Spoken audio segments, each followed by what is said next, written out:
em 1889, mas a realidade nas ruas era de pobreza, de analfabetismo e de escravidão. Então essa é uma grande contradição do Império Brasileiro, é um descolamento. O Império projeta uma imagem que é apenas um ideal, é um mito, né? Se nós quisermos ser um país digno dos nossos sonhos, tem que ser como o nosso imperador. Mas lá fora é muita pobreza, muita escravidão e muito analfabetismo. E aí vem a República. Eu diria que a República é como uma represa que durante o século XIX vai tomando água e uma hora estoura as comportas, né?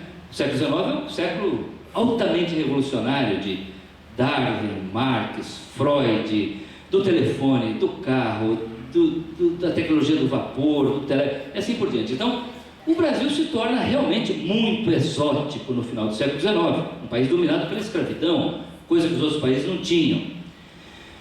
E dá para dizer que a Guerra do Paraguai é o apogeu e também o início do declínio do Império Brasileiro. É na Guerra do Paraguai que o Império Brasileiro mobiliza recursos que não tinha para vencer um conflito que se revelou muito mais complicado, muito mais desafiador do que se julgava no começo.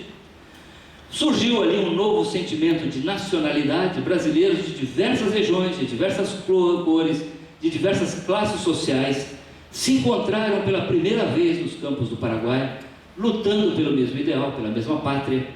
Os símbolos nacionais foram revalorizados, a bandeira, o hino nacional, assim por diante. Mas fim da Guerra do Paraguai em 1870, eu diria que já estariam presentes as 4 sementes de destruição do Império. É como um edifício que começa a implodir. E são 4 razões principais que levam ao fim da monarquia em 1889 e a chegada da República. A primeira, o imperador Pedro II, que era o avalista desse modelo de Constituição Nacional, está velho e cansado. Ele sofria de diabetes, precocemente envelhecido, né? Isso aparece na iconografia, um homem envelhecido antes do tempo, para usar uma frase do Gilberto Freire. Ele fala isso, acho uma frase linda, né? Envelhecido antes do tempo. E está velho e cansado. E aí havia dúvidas a respeito da viabilidade de um terceiro reinado no Brasil, porque a herdeira do trono era uma mulher, a princesa Isabel. Dom Pedro não teve filhos homens. E aí esse era um país patriarcal, conservador, machista. Então, opa, mas uma mulher governar o Brasil? Temos um problema pela frente. Casada com um príncipe estrangeiro, o Conde D, que falava muito mal português, ele arrastava o R, nunca dominou de fato a língua portuguesa. Então, havia suspeita de que, na hipótese de um terceiro reinado, quem realmente ia governar o Brasil era o Conde D, não a princesa Isabel. Então, a questão sucessória é o primeiro problema do Império depois do fim da Guerra do Paraguai.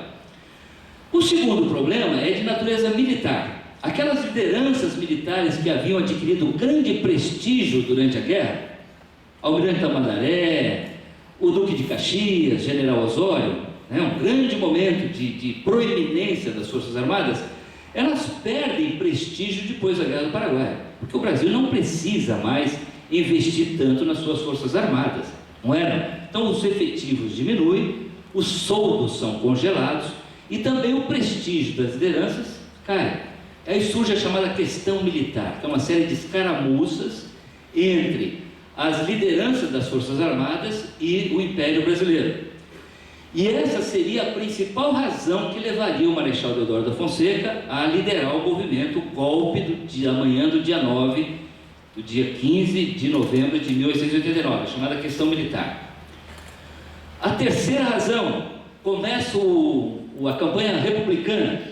No mesmo ano do fim da Guerra do Paraguai, em 1870, é publicado no Rio de Janeiro o Manifesto Republicano, do Saldanha Marinho, Quintino Bocaiúvas, Rui Barbosa e Silva Jardim.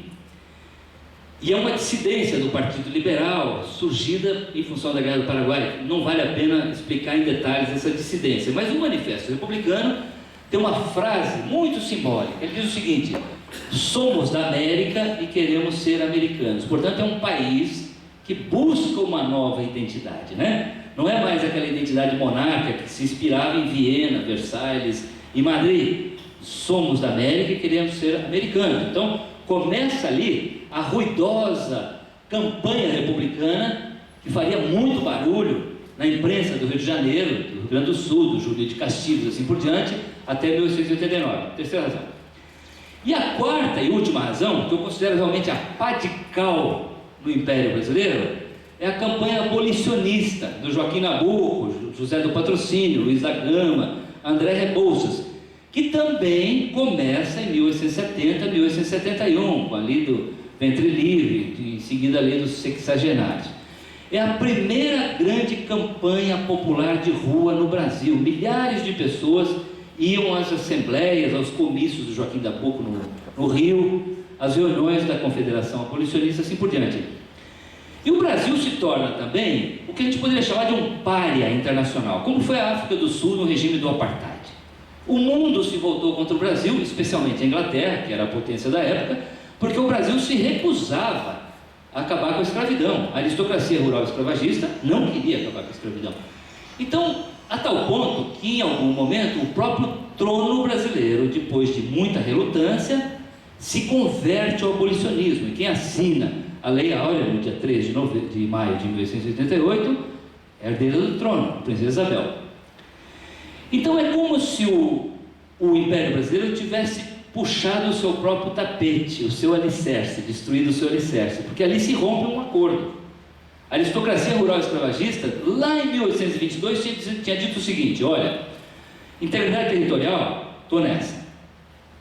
Manter tudo direitinho, monarquia, o imperador no trono, estamos nessa. Abolir a escravidão, nem pensar.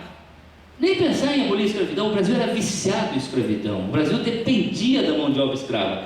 Então, quando o trono brasileiro adere ao movimento abolicionista e faz a Lei Áurea, o que acontece? Aquela aristocracia rural ex-escravagista se converte ao movimento republicano. É escandaloso o número de barões do café, senhores de engenho, que aderem à República nesse período. Tem uma frase famosa do Joaquim Nabuco, de uma carta que ele escreveu ao amigo, logo depois da Lei Áurea.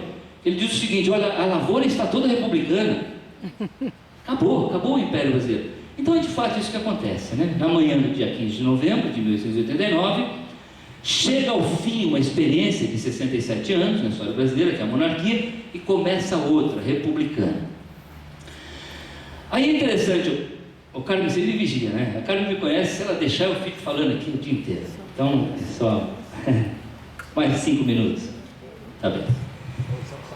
Aí tem, se você observar a República, também ela nasce marcada por algumas contradições.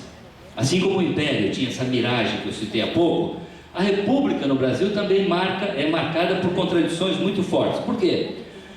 Os republicanos, da campanha republicana, Benjamin Constant, esse é positivista militar, o Quintino Bocaiúva, Saldanha Marinho, o Rui Barbosa, eles defendiam ideais civis, defendiam ampliação do direito do voto, separação de igreja e Estado, respeito aos direitos individuais, respeito à liberdade de imprensa, e assim por diante. Eram ideais civis.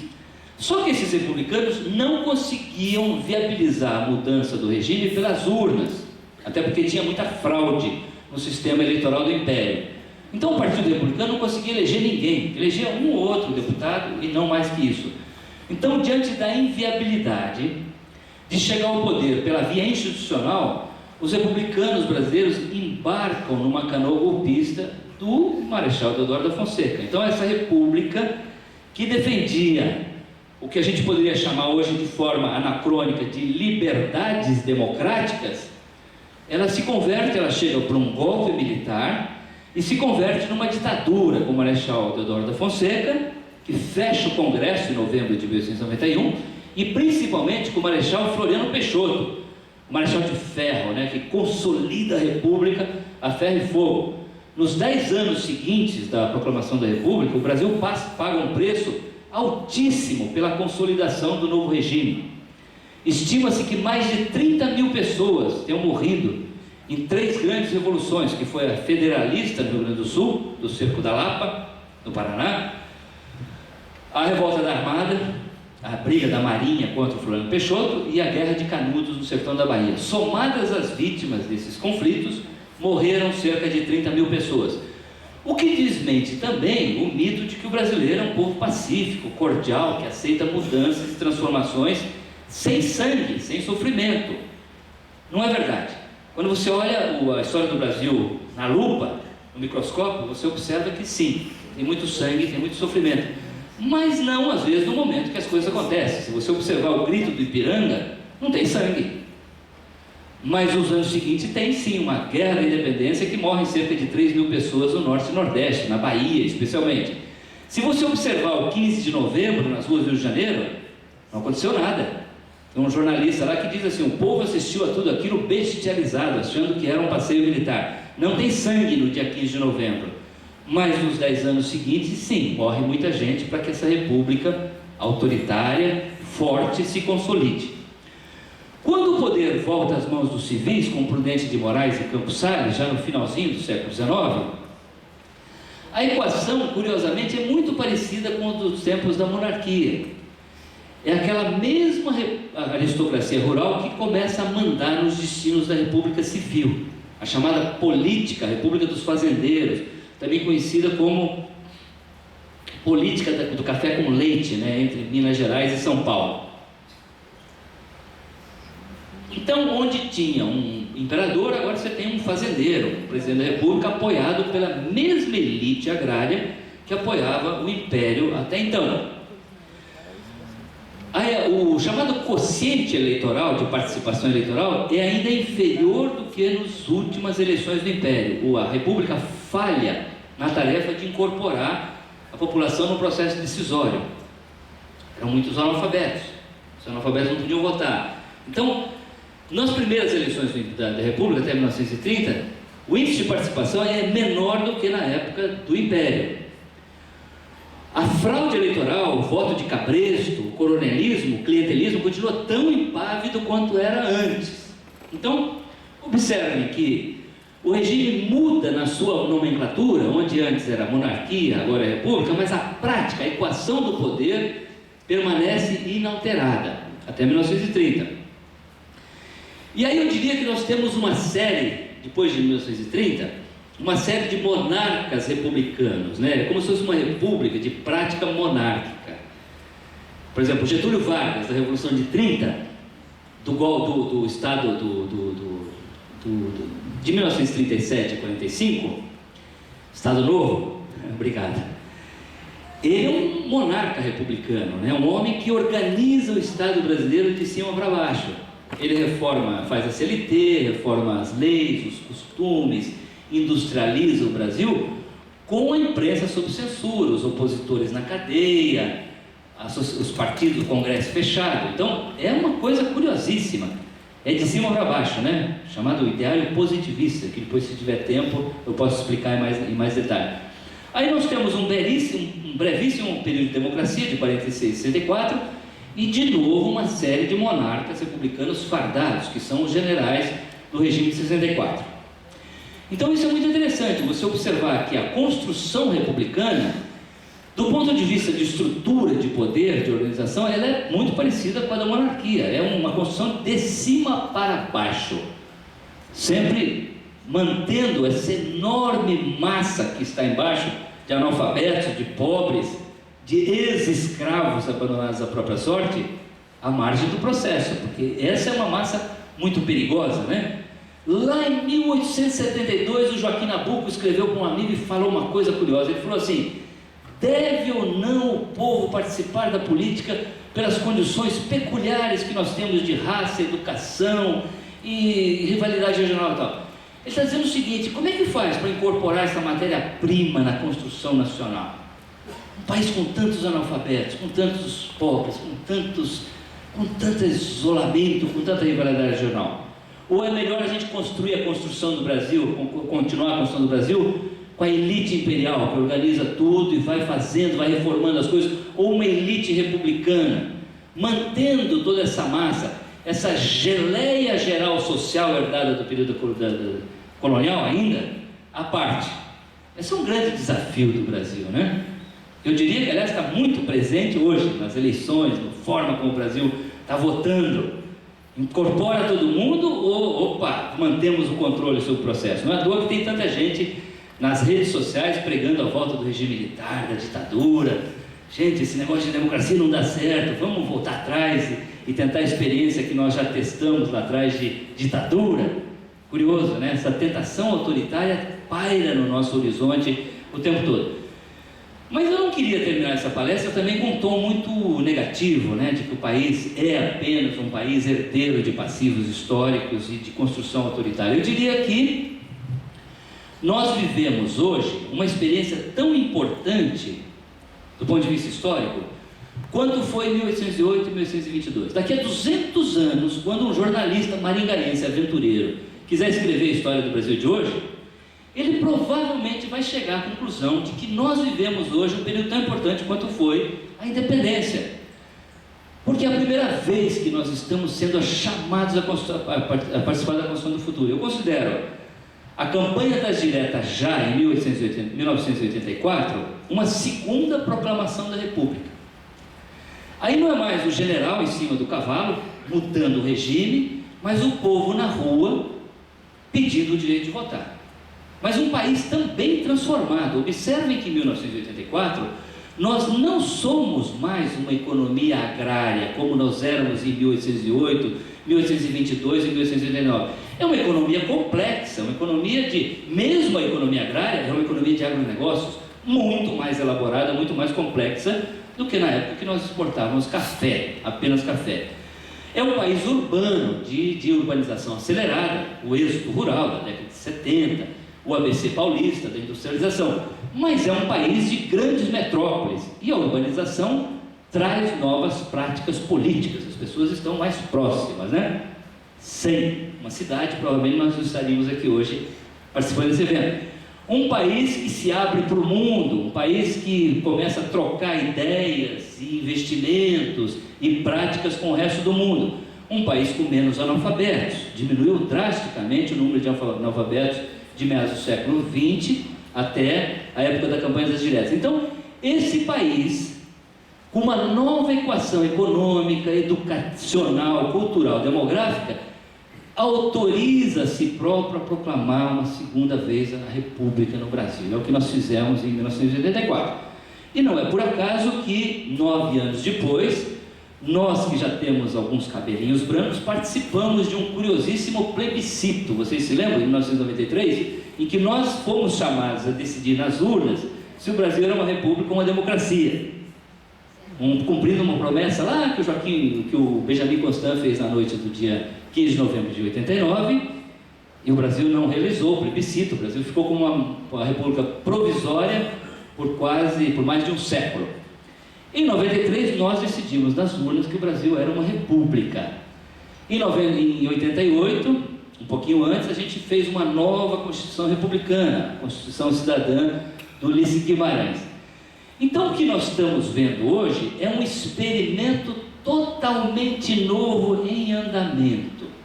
30 anos de democracia sem ruptura.